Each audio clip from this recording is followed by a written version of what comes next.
Right. So there's different TBIs. There's TBI, or like CTE when you get bebop in the head or something, and there's BTBI.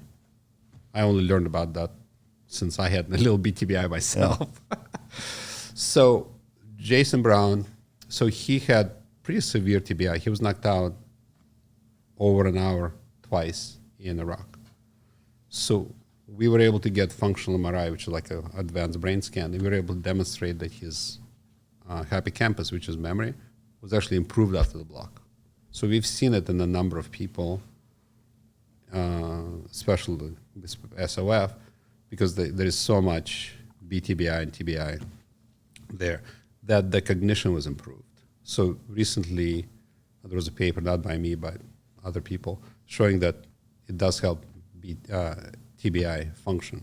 Does it work in the same fashion where in BTBI, the cerebral spinal fluid has that norepinephrine in it, and that's what's causing the PTSD or the TBI damage, or is it a totally different mechanism? No, it's a different mechanism, I think. And then, let me tell you the current treatment I do, which I call SOF method. And again, the reason I call it SOF method because I developed specifically for BTBI and PTSD. The BTBI, which is blast traumatic brain injuries, you take the brain, you shake it, the whole thing, as opposed to bebop somebody in the head with a stick, which is a different part of the brain is affected. But if somebody has BTBI, the chance of developing PTSD is much higher. So they're linked. Okay. They work together because if you think about it, if you lose prefrontal cortex, which is here, it's very common you get hit in the head in front.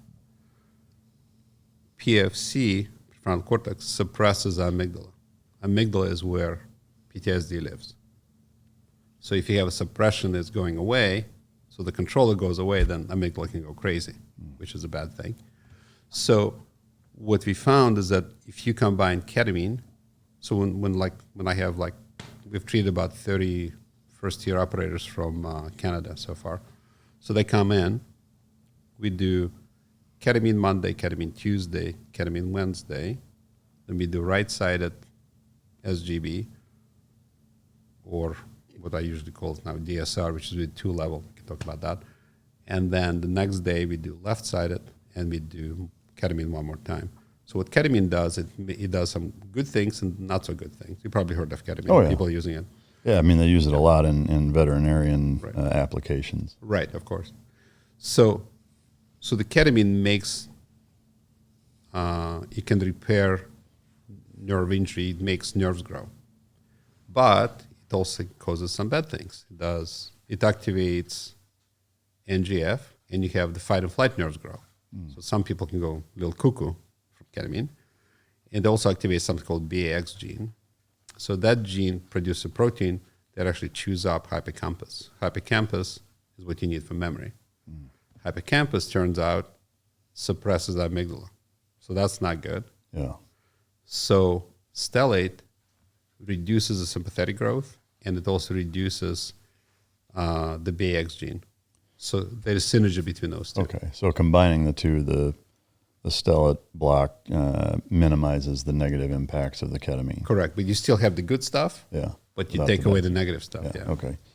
I noticed that, for kind of specializing on the military side, especially with special operations forces, you're dealing with adults who were traumatized as adults.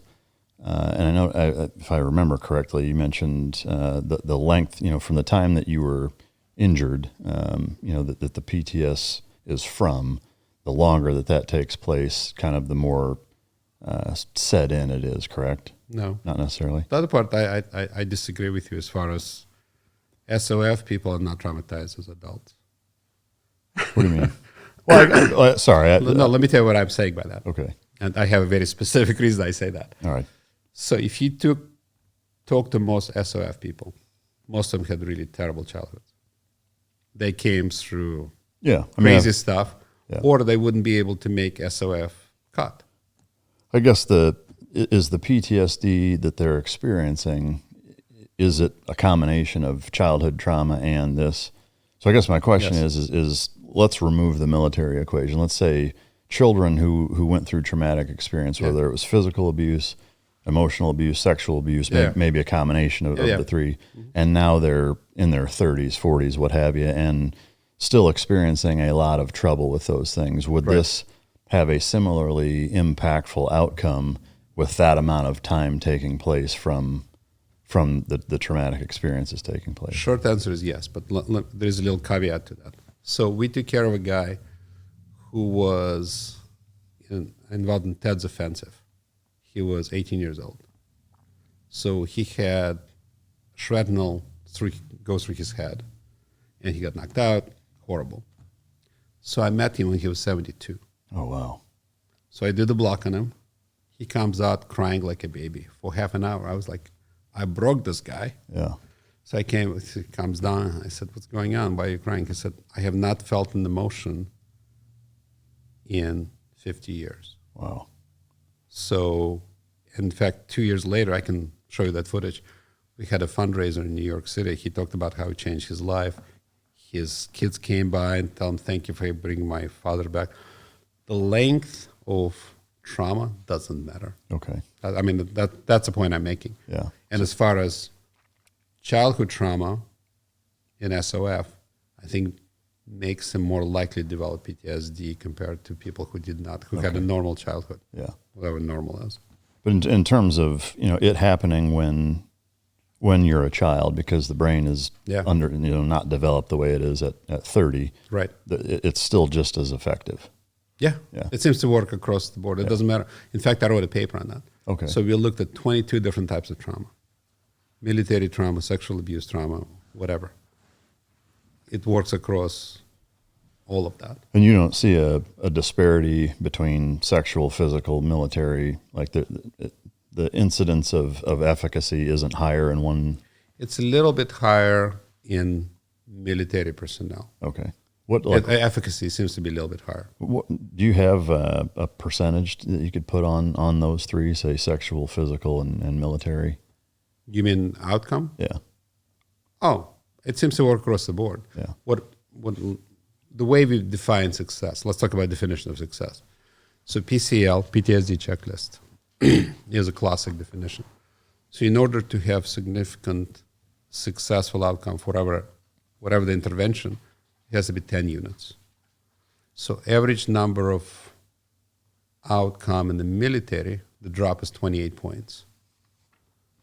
For civilians, it's like 22 points. Okay. But it still works, Yeah. is the point.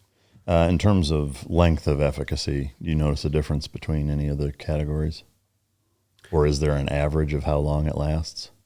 We're trying to get that data. It's pretty hard to get.